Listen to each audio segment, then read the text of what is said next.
दिमाग में पहले से ही उसका लगाव था, चाहे वो पहाड़ों में आई नहीं, लेकिन पहाड़ों से बहुत लगाव है उसको, नेचर से बहुत लगाव है। तो उसने बोला भाई मेरे को गांव में शादी करनी है, अपने इलाके में। लोगों ने, मैंने कहा भाई गांव पहाड़ों में शादी करनी तो कोई रिजॉर्ट बने, होटल में करो। बोला नहीं, मेरा गांव जब इतना अच्छा है तो मैं क्यों जाऊं रिजॉर्ट में। या एंजॉय कर रहे हैं, हम बारात लेके आए हुए हैं। पहले दिन हम हरिद्वार रुके थे, दूसरे दिन हम काफिल गेट्स में रुके, और आज सुबह हम बारात लेके ये अंदरसो गांव जो उत्तराखंड का है वहां पहुंच गए हैं। और बहुत अच्छा लग रहा है, बहुत बढ़िया स्वागत किया इन्होंने बारात का, बहुत अच्छा लग रहा है, बहुत गर्व महसूस हो रहा है। तो कोई ज्यादा वो नहीं किया, हमने अपने कल्चर के हिसाब से अब इनके लिए खाना बनाया है। जैसे कि सबसे पहले हमने मंडुए की पूड़ी बनाई है, मंडुए की पूड़ी बनाई है। स्वीट डिश में अरसे बनाए हैं, भांग की चटनी बनाई है, और ये पुदीने, और एक हमारे यहाँ होता है बाजा बोलते हैं, लेकिन उसकी हमने चटनी बना के। अभी मैं रिखड़ी खाल के ग्राम अंदरसू में हूँ, और मैं आज आपको एक ऐसी शादी के बारे में बताने जा रहा हूँ जिसमें लड़की विदेश मंत्रालय में अफसर है और लड़का सेना में मेजर। वो चाहते तो इस शादी को बड़े रिजॉर्ट, बड़े होटल में कर सकते थे, किसी बाहर कर सकते थे। जैसा कि लड़की का जो जन्म है वो देहरादून का है, पढ़ाई पूरी देहरादून की है, जॉब विदेश मंत्रालय में करती है, लेकिन लड़की ने चुना अपना गांव अंदरसू। अभी हम अंदरसू में हैं, लड़की के पिताजी हैं, उनसे हम बात करेंगे। सर, पहले मैं आपका नाम जानना चाह रहा हूँ, और पहला सवाल मेरा ये है, लड़की अफसर है, लड़का भी अफसर है, और इन दिनों लोग जो शादी कर रहे हैं बड़े बड़े रिजॉर्ट होटलों में बाहर कर रहे हैं, लेकिन आप अपने गांव आए हैं, क्या वजह है सर इसके पीछे? इसकी पीछे वजह तो बहुत बड़ी है जी। मैंने बच्चे को आर्मी स्कूल में पढ़ाया, मैं आर्मी से कनेक्ट था। मेरा नाम भूपेंद्र सिंह चौहान, ग्राम अंदरसों से हूँ मैं। मेरी पढ़ाई यहीं पे हुई थी, रिखड़ी खाल में, डायरी स्टैंड में। उसके बाद मैं सेना में भर्ती हो गया, तो मेरे साथ साथ मेरे बच्चे भी थे, कोर पॉप सिग्नल में था मैं, तो साथ साथ मेरे बच्चे चलते रहे। मैंने आर्मी पब्लिक स्कूल में उनकी पढ़ाई की 12 तक। उसके बाद उसने अपना जो परसेंटेज अच्छा होने से DO में जर्नलिज्म मास कम्युनिकेशन किया। उसके बाद और अच्छा उसका प्रोग्रेस रहा, तो उसने GNU से, इंटरनेशनल से उसने पढ़ाई की वहां पर, रिलेशन से। उसके बाद उसने वहीं पे कुछ NGO के साथ भी काम किया, और उसके बाद UNO में भी काम किया। फिर उसके बाद उसने ये टेस्ट दिया और वो निकल गई उसमें। तो मेरा तो अनुभव ये था कि मतलब उसका जन्म यहीं का है, बट यहीं का है। उसके बाद 2 साल में वो निकल गई थी मेरे साथ, तो उसकी पढ़ाई वहीं पे हुई। अब उसका ये था दिमाग में पहले से ही उसका लगाव था, चाहे वो पहाड़ों में आई नहीं, लेकिन पहाड़ों से बहुत लगाव है उसको, नेचर से बहुत लगाव है। तो उसने बोला भाई मेरे को गांव में शादी करनी है, अपने इलाके में। लोगों ने, मैंने कहा भाई गांव पहाड़ों में शादी करनी तो कोई रिजॉर्ट बने, होटल में करो। बोला नहीं, मेरा गांव जब इतना अच्छा है तो मैं क्यों जाऊं रिजॉर्ट में। तो वो चीजें मैंने सोचा, हाँ ये चीज है, पर लेकिन मैंने अपने जो साथ में समझे हैं, हम उनसे भी बात की कि ऐसी चीजें हैं, हो रही है, ऐसी ऐसी आपको की समस्याएं आएंगी, क्योंकि वो प्लेन लोग हैं और हमें पहाड़ों लोग। तो उस वजह से उन्होंने बोला ठीक है, हम तो आने के लिए तैयार हैं, ठीक है। और वो उनकी उतनी स्ट्रेंथ नहीं आ पाएगी, चाहे देहरादून में शादी होती तो वहाँ स्ट्रेंथ ज्यादा बढ़ जाती, उनकी 200 आती, 300 आती, लेकिन यहाँ पर नहीं आ पाई। यहाँ 35 आदमी उनके पूरे हुए। तो हमने यहाँ पर काफल गेट्स में कमरे के उनके लिए हमारा कम्युनिकेशन चलता रहा एक दूसरे से। उसके बाद कमरे के, उसके बाद फाइनली आज का डेट हुआ, आज बारात आ गई, और आप देख रहे हैं शादी भी हो रही जा रही है। दूल्हे के पिताजी, उनसे भी हम बात करेंगे। आप हिमाचल से बारात लेके यहाँ पहुंचे हैं, कैसा महसूस कर रहे हैं यहाँ पर? बहुत बढ़िया, क्योंकि हिमाचल भी एक पहाड़ी प्रदेश है और उत्तराखंड भी एक पहाड़ी प्रदेश है। दोनों प्रदेश भाई भाई हैं आपस में। तो हमें तो वैसा ही लग रहा है जैसा हमारा हिमाचल है वैसा हमारा उत्तराखंड है। बहुत अच्छा लग रहा है, बहुत बढ़िया एंजॉय कर रहे हैं, हम बारात लेके आए हुए हैं। पहले दिन हम हरिद्वार रुके थे, दूसरे दिन हम काफिल गेट्स में रुके, और आज सुबह हम बारात लेके ये अंदरसो गांव जो उत्तराखंड का है वहां पहुंच गए हैं। और बहुत अच्छा लग रहा है, बहुत बढ़िया स्वागत किया इन्होंने बारात का, बहुत अच्छा लग रहा है, बहुत गर्व महसूस हो रहा है।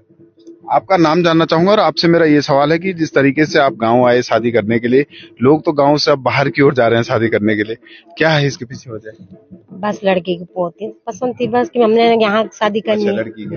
उसका ही हमने किया पूरा ही जो उसको पसंद था, बस जो अपने पहाड़ी रीति रिवाज हैं, जो संस्कृति है, वही किया है पूरा, उसने यही रिवाज से किया है शादी, नहीं तो ऐसे करते। कुछ मैसेज देना चाहेंगे और लोगों को भी कि भी भाई ये मैसेज ही है जो यहाँ शादी कर रहे हैं, ये सबके लिए मैसेज है कि चाहे कितने बड़े पद पे भी हो तुम लोग, चाहे कैसे भी हो, अपना अपना अपना घर मत छोड़ो, गाँव आबाद रहेगा। ऐसे कम हो रहा है ना, इसीलिए तो इसलिए वो सोचा और भी मेरे जैसे सीखेंगे मेरे लिए, तो इसलिए उसने यहाँ शादी की। चलो आपका और इसमें हमारा ऐसे भी है कि हम कल्चर के हिसाब से चल रहे हैं। हमारा जैसे ढोल डमाओ है कल्चर में, ये जो सरैया है ना व्हाइट कलर के, ये चीजें हमने लाई यहाँ पर। उसके बाद खान पान में हमने जैसे मंडोए की रोटी के, चाहे रोटी नहीं बन पाई लेकिन उसके हमने क्या पूरी खिला रहे हैं, है ना, जलेबी। उस समय अभी हम क्या खिलाएंगे, पहाड़ी दाल खिलाएंगे जो कि पहाड़ों में होती है हमारी, राजमा, उसकी दाल खिलाएंगे अभी हमने। फाणू गए तो फाणू खिलाएंगे। इस तरह की चीजें हम, झुंगरे की खीर खिलाएंगे। पूरी पहाड़ी डिश, पूरी पहाड़ी डिश से होगा, और पूरा जो यहाँ का जो पूरा काम पहाड़ी डिश से होगा। और कितने दिन की तैयारी थी आपकी? तैयारी कब से की? क्योंकि मैं देख रहा हूँ ना कि यहाँ पर भी बिल्कुल नॉर्मल तरीके से आप शादी करें, जैसे पहले पहाड़ी रीति रिवाज से शादी होती थी। क्या इसके पीछे आपने तैयारियां की या बिल्कुल जस के तस? नहीं, कुछ चीज तो जस की तस है, कुछ चीजें करनी भी पड़ती है क्योंकि हम यहाँ से घर से दूर हैं। मतलब कोशिश ये की गई कि ये शादी नॉर्मल रहे, जैसे पहले होती थी। हाँ, नॉर्मल रहे। थोड़ा बहुत सफाई करना पड़ा, घर मतलब ऐसे पड़ा था तो उसको थोड़ी सफाई की। 2-3 चरणों में हमने जो काम किया, बस बहुत बढ़िया दिख रहा है। जैसे पहले पहाड़ी प्रदेशों में शादियां होती थी ना पुराने रीति रिवाजों से, वैसे ही शादियां हो रही है। वैसे ही लग रहा है कि ऐसे पता नहीं हम कितने साल पीछे चले गए, ऐसा लग रहा है। तो बड़ी अच्छी बात है कि बच्चे अपने रूट से जुड़े हुए हैं और इन चीजों को फॉलो कर रहे हैं। आजकल के युवा तो आपको पता ही है कहाँ कहाँ जा रहे हैं डेस्टिनेशन मैरिज के लिए, कोई कहीं, कोई जयपुर जा रहा है, कोई कहीं जा रहा है, कोई जोधपुर जा रहा है। तो बड़ी अच्छी बात है, अपने गांव से, अपनी धरती से, अपनी मातृभूमि से लगाव है बच्चों का, तो बहुत बढ़िया बात लग रही है, बहुत अच्छा लग रहा है। लड़की के मामा जी हैं, आपसे भी मैं जानना चाहूंगा कि सवाल मेरा यही है कि एक तरफ बड़ी बड़ी डेस्टिनेशन शादियां और दूसरी तरफ जो अपना रीति रिवाज पहाड़ की शादी। लड़की अफसर होने के बाद, लड़का अफसर होने के बाद भी पहाड़ पे अगर मैं अपने रीति रिवाज से शादी करते हैं, किस तरीके से आप देख रहे हैं? सबसे पहले तो मैं दैनिक उत्तराखंड का बहुत बहुत धन्यवाद करता हूं, और जिस प्रकार से ये लोग शादी के लिए इतनी दूर आए, आप लोग भी यहाँ पे इस पहाड़ में आके हमारा थोड़ा सा एक छोटा सा इंटरव्यू लेकर हमारी जो ये कल्चर है इसको जो है आपने आगे बढ़ाने की कोशिश कर रहे हैं। तो इसी प्रकार की जो कि लड़की और लड़का जो भी है, आज की डेट में हमारे पूरे गढ़वाली जो है, हमारे गढ़वाल के आगे बहुत बड़े बड़े पदों पे विराजमान है, लेकिन कोई हमारी जो ये संस्कृति है इसको आगे बढ़ाने की कोशिश नहीं कर रहा है।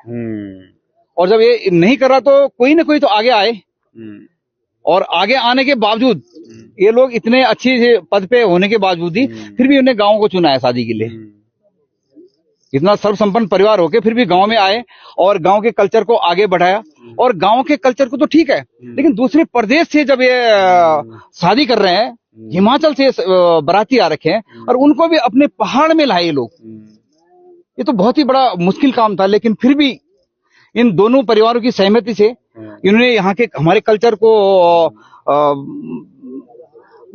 वो किया है कि हम आपके पहाड़ में आना चाहते हैं। बारात जैसे आई, बारात का स्वागत कैसे आपने किया? उसके बाद खान पान में क्या परोसा, अब दिन में क्या परोसने वाले हैं, और विदाई होगी तो क्या रीति रिवाज से आप करने वाले हैं? जी जी, सबसे पहले तो हमारा जो उत्तराखंड का, हमारे जो गढ़वाल की हमारी संस्कृति है, जैसे स्वागत होता है एक नॉर्मल तरीके से जैसे स्वागत होता है, और गेट पे आए लोग उन्होंने उनका स्वागत किया है।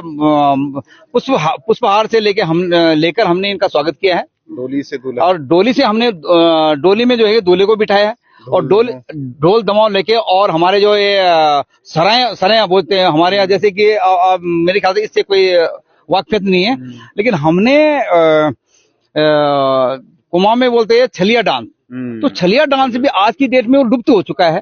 हमने उसको जो है आगे लाया है, आगे लाके यहाँ पे आज लोगों को, इस गांव के इलाके वालों को दिखाया कि यार छलिया ये हमारा कोई कल्चर था पहले, उसको हम लेके आए और जैसे बारात आई हमने उनका स्वागत इन बाजे गाजों से किया है। नाश्ते में ढोल और उसके बाद आते ही हमने इनका रिसेप्शन किया। उसके बाद नाश्ते में हमने इनको कोई ज्यादा वो नहीं किया। हमने अपने कल्चर के हिसाब से अब इनके लिए खाना बनाया है।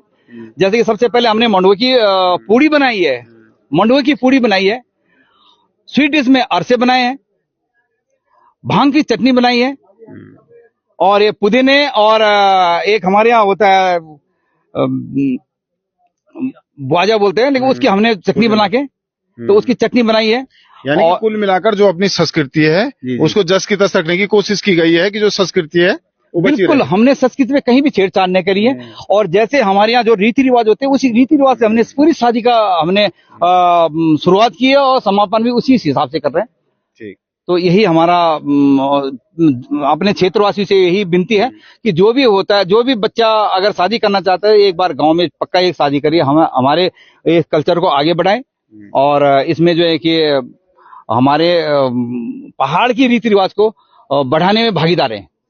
तो अभी मैं रिखड़ी खाल के अंदरशु में हूँ और जैसा कि मैंने आपको बताया कि लड़की विदेश मंत्रालय में अफसर है। जो दूल्हा है वो हिमाचल से शादी लेकर अंदरशु आए हैं, यानी कि रिखड़ी खाल के अंदरशु आए हैं। दूल्हा आर्मी में अफसर है, मेजर पद पर तैनात है।